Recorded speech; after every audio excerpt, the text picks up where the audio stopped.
And now, The Last Word with Rick Casey. I've been covering politics now for more than 40 years, and yet I'm still amazed by the antics of some politicians. Consider events of just the past week.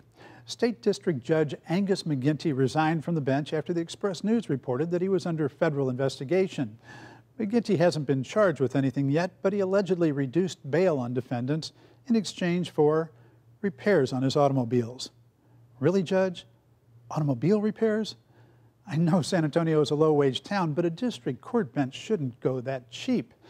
Meanwhile, a candidate for district judge lost the endorsement of the San Antonio Police Officers Association after being caught on video slashing a campaign sign of his opponent.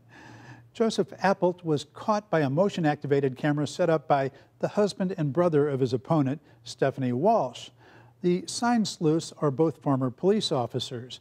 The incident brought to mind a controversy back in 1978 when two Central Catholic high school students were caught defacing the incumbent district attorney's campaign signs. Note to Appelt, it's not hard to get high school students to do stupid things. The boys were caught by two of then-DA Bill White's staff investigators who drew their guns on the culprits. White suggested the boys were lucky, telling reporters his investigators would be justified in shooting to kill anyone messing with his signs. He became known as Shoot to Kill Bill. But Bill White would last only one more term as DA. One of the boys, Roger Perez, went on to become a city councilman.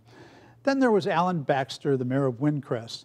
He came on this program last week as one of three Republican candidates to replace Tommy Adkison as county commissioner.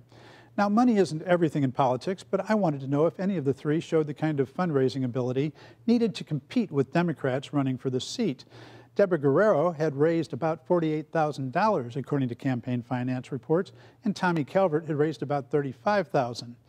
I had found Kirby Mayor Tim Wilson's report through the Bexar County Election Department's online database, but not those of Baxter or Renette Alcazzi.